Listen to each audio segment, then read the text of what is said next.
नमस्कार मंडळी, श्री स्वामी समर्थ। मी तृप्ती, तुम्हा सर्वांचं माझ्या चॅनलमध्ये खूप खूप स्वागत आहे। बघा मंडळी, श्रावण महिन्याला सुरुवात झाली आहे। श्रावण महिना हा विशेष महिना आहे।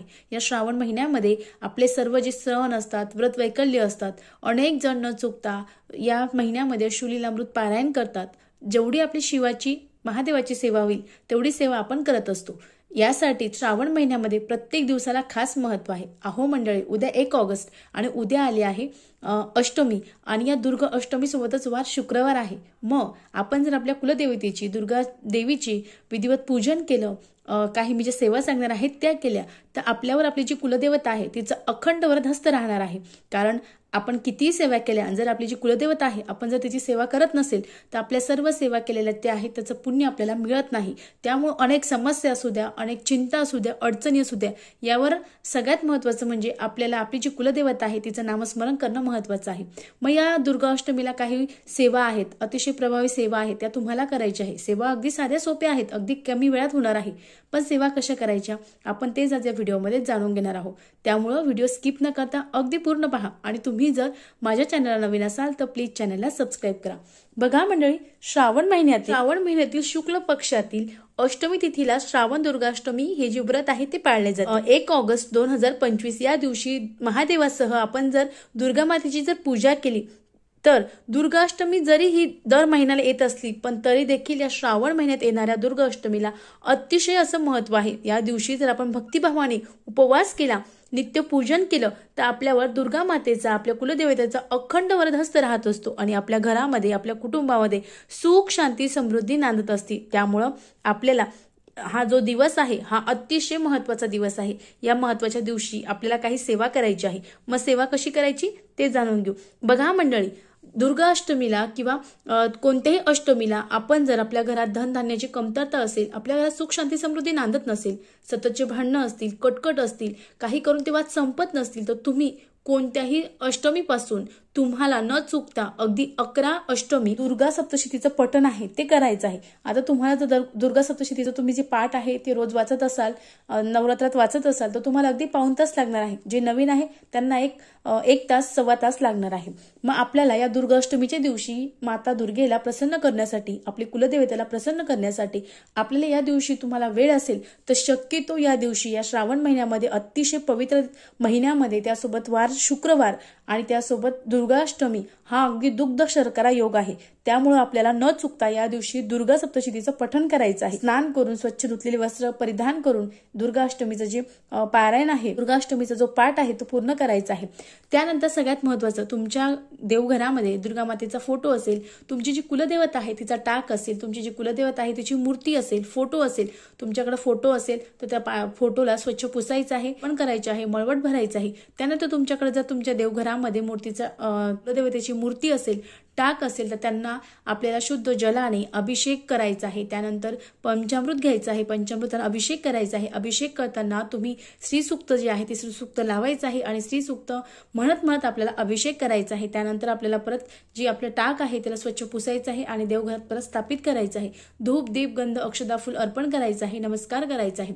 त्यानंतर आता तुम्हाला वेळ नाही, आता वर्किंग वुमन आहात, कामानिमित्त आम्हाला वेळ भेटत नाही, दुर्गा सप्तशती पाठ करण्याची इच्छा आहे पण होत नाही, मग काय करायचं? मग अगदी साधं आणि सोपं, तुम्हाला 11 वेळा कुंजिका स्तोत्र म्हणायचं आहे।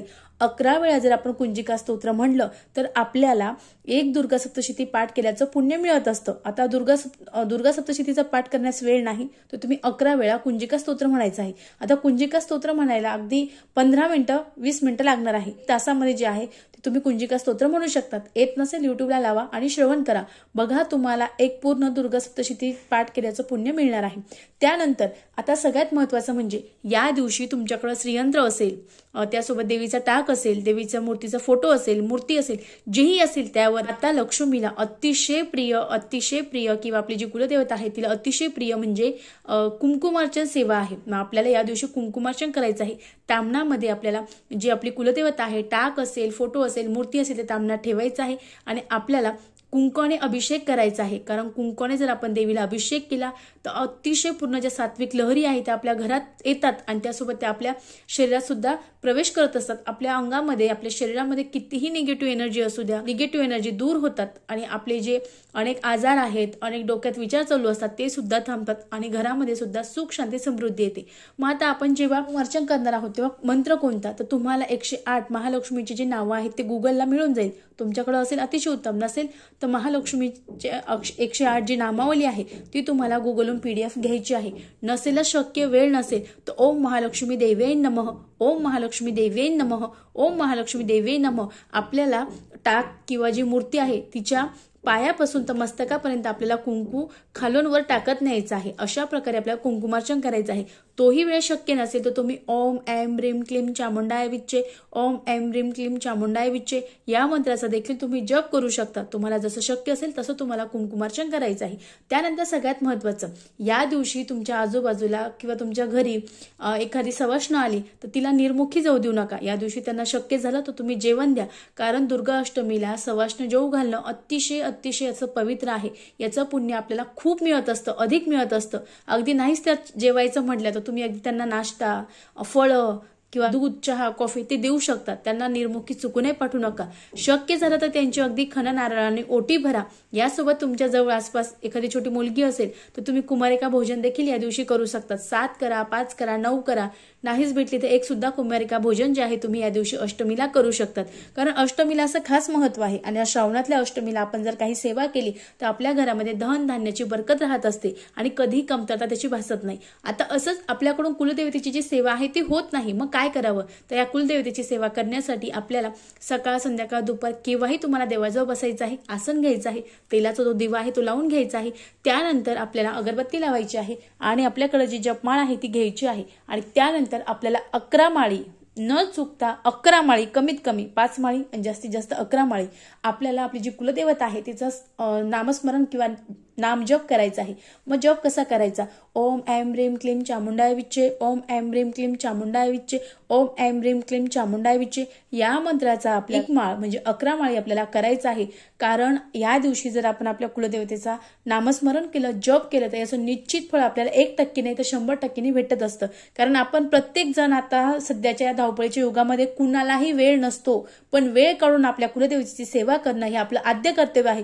तुम्ही कितीही सेवा करा, खूप सेवा करा, होम हवन जप करा, पण तुमची जी कुलदेवता आहे तुम्ही जर तिचं अगदी काहीच सेवा करत नसाल तर तुम्हाला कोणत्याही सेवेचं फळ मिळत नाही.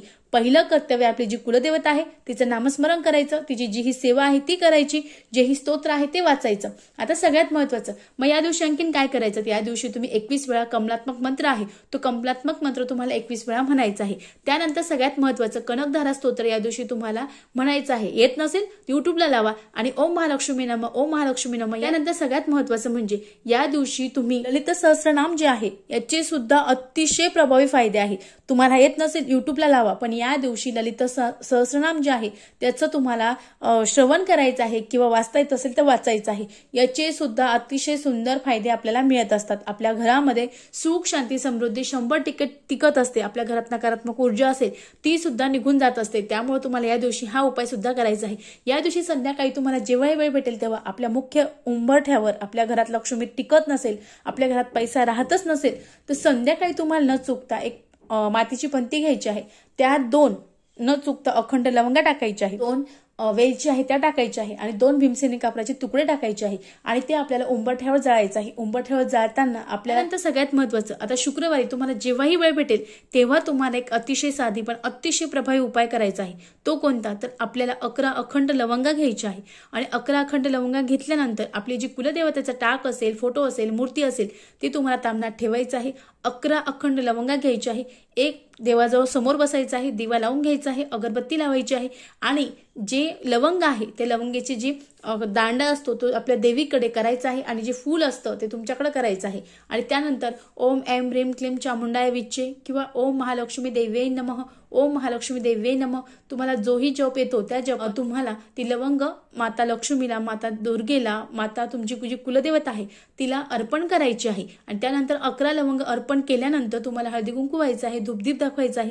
नैवेद्य म्हणून तुम्ही या दिवशी शक्यतो खीर पुरी करायची आहे आणि माता आपली जी कुलदेवता आहे तिला त्या दिवशी जो नैवेद्य आहे तो अर्पण करायचा आहे। कारण आपल्या कुलदेवतेला एक तर पूर्ण वर्णाचा किंवा खीरपुरीचा नैवेद्य अतिशय प्रिय असतो, त्यामुळे शक्यतो या दिवशी खीरपुरीचा नैवेद्य करा आणि माता लक्ष्मीला, माता कुलदेवतेला तो अर्पण करा।